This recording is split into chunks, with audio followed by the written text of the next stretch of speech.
بسم اللہ الرحمن الرحیم یا ایھا النبی اے نبی کل ازواج کا فرما دیجئے اپنی بیویوں کو ان کنتن تردن الحیات الدنیا اگر ہو تم چاہتی حیات دنیا کو وزینتہا اور زینت زندگی دنیا کی فتعالین پس آؤ امتعکن میں نفع دوں فائدہ دوں تمہیں واسرحکن اور چھوڑ دوں تمہیں سراحً جمیلا چھوڑنا اچھا وَإِن كُنتُنَّ اگر ہو تم ارادہ کرتی اللہ کا اور اس کے رسول کا والدار الآخرہ اور گھر پچھلے کا فإن اللہ بس بے شک اللہ اعد للمحسنات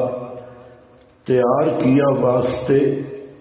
نیک کرداروں سے من کنہ جو تم ہو اجرن عظیما اجر بہت بڑا یا نساء النبی یا ایھا النبی سے خطاب دوم للنبی صلی اللہ علیہ وسلم جب بنی قریظہ فتح ہو گیا تو مسلمانوں پر تنگی ختم ہوئی اور آسودگی اور وسعت پیدا ہوئی بنو قریظہ کے اموال غنیمت زمینیں یہ بہت تھی تو صحابہ کرام علیہم الرضوان پر جو تنگ حالات تھے تو ان میں وسعت پیدا ہوئی اور آسودگی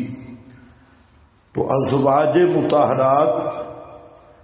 کے دل میں بھی بتقاضۂ بشریت یہ خیال پیدا ہوا کہ ہمارے اخراجات میں بھی کچھ اضافہ ہونا چاہیے. انہوں نے نبی پاک صلی اللہ علیہ وسلم کی خدمت میں عرض کی کہ اب اللہ نے بہت اموال دیے تو ہمارے نفقات میں اضافہ ہونا چاہیے.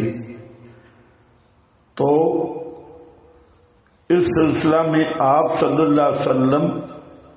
نے ناراضگی کا اظہار کیا کہ آپ کو فقر پسند تھا اور آپ کی زندگی فقر ہی سے عبارت تھی. تو ایک مہینہ کے لیے آپ نے ازواج مطہرات سے ایلا فرما دیا اور بس اب نہ لگاؤ یا شروع سے لگاؤ ایلا فرما دیا اور ایک مہینہ تک آپ صلی اللہ علیہ وسلم نے علیحدگی اختیار کی. اس علیحدگی کے کئی اسباب تھے. ایک سبب تو یہی تھا اور اس کے علاوہ بھی احادیث سے پتہ چلتا ہے کہ دیگر اسباب بھی تھے جس میں آپ کا گھوڑے سے گرنا وغیرہ اور چیزیں بھی تھی. تو آپ نے ایک بالا خانہ اس میں ڈیرا رکھا تو یہ آیات اتری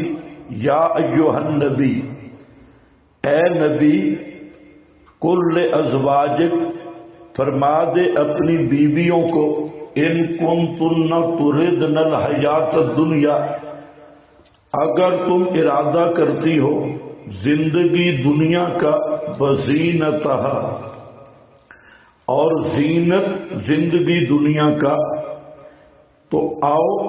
میں تمہیں فائدہ پہنچاؤں۔ فائدہ سے مراد نان نفقہ عدت اور جو کپڑوں کا جوڑا ہے، وَأُسَرِّحْكُنَّ، اور تمہیں چھوڑ دوں سراحً جمیلہ، یعنی طلاق موافق شرعی، کہ اگر تم دنیا کی تمنا ہے اور دنیا کے حصول کا جذبہ ہے تو پھر تم نبی کے ساتھ نہیں رہ سکتی، تمہیں موافق دستور شرعی علیحدگی اختیار کرنی ہوگی۔ بَإِن كُنتُنَّ، اور اگر ہو تم چاہتی اللہ کو اور اس کے رسول کو، وَالدَّارَ الْآخِرَةَ، اور گھر پچھلے کو، فَإِنَّ اللَّهَ أَعَدَّ لِلْمُحْسِنَاتِ،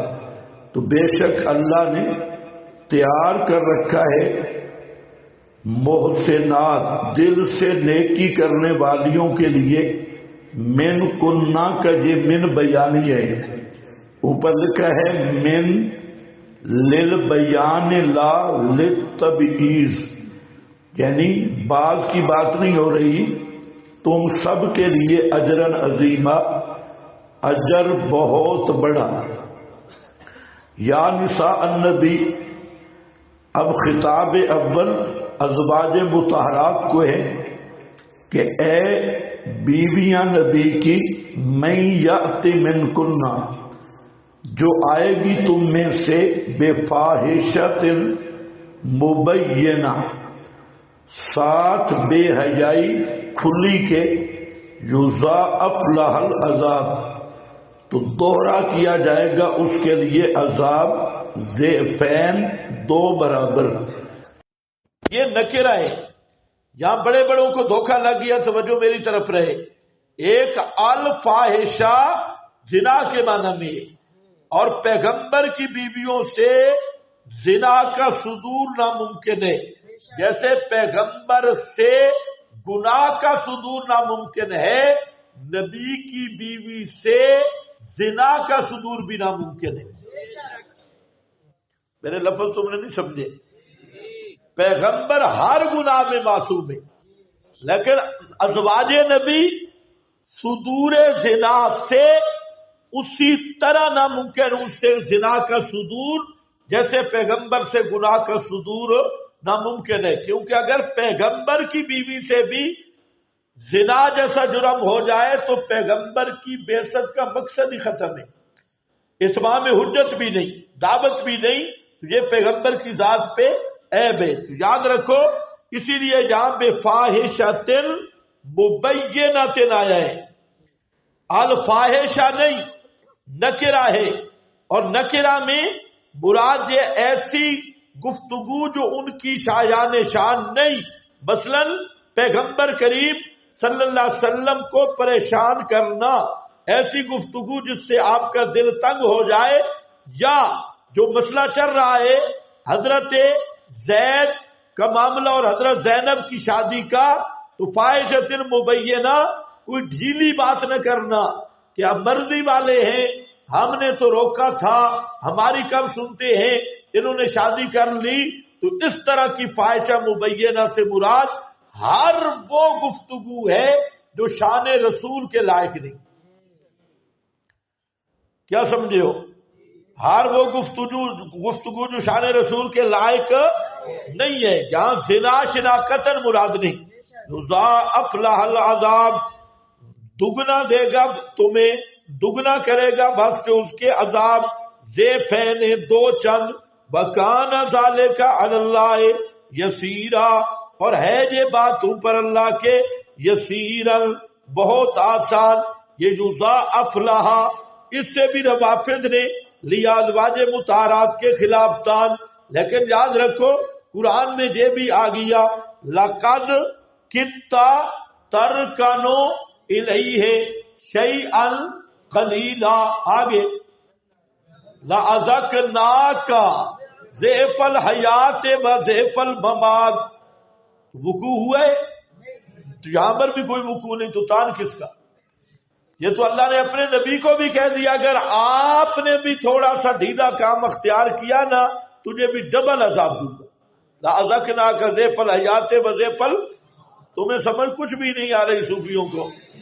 ہاں وہ بکواس کر رہے ہیں۔ یہاں دیکھو ازواج مطہرات کو اللہ نے کیا فرمایا؟ ڈبل عذاب۔ ہم کہ کوئی مسئلہ نہیں، نبی کو بھی کہا ہے لیکن دیا ہے تو پیغمبر کو کیوں کہا لَأَذَقْنَاكَ ضِعْفَ الْحَيَاةِ وَضِعْفَ الممات؟ پیغمبر کی شان کے اظہار کے لیے کہ آپ کا مقام بلند ہے اور غلطی ہوئی تو سزا بھی ڈبل ہوگی۔ تو اس میں ازواج مطہرات کی تحقیر نہیں، عظمت کا بیان ہے، شان کا بیان ہے۔ جب تمہارا مقام یہ ہے کہ تم نبی کی بیوی ہو اور نبی کی بیویاں ہو کر جیسے پیغمبر کا مقام ہے امام الانبیاء ہونا، فرمایا تھوڑا سا مسئلہ ڈھیلا کیا تو لَأَذَقْنَاكَ ضِعْفَ الْحَيَاةِ وَضِعْفَ الممات، تو وہ پیغمبر کی توہین ہے یا رفعت شان ہے؟ رفعت شان۔ جہاں ازواج مطہرات کی بھی کیا ہے؟ رفعت شان ہے کہ تمہارا مقام بہت بلند ہے، آگے نس بھی آ رہی ہے، تو اس کو تحقیر پر یا استہزاء پر یا توہین پہ معمول کرنا اسی کا کام ہے جو انسانی نطفہ سے تعلق بھی نہ رکھتا ہو۔ وَكَانَ ذَلِكَ عَلَى اللَّهِ يَسِيرًا،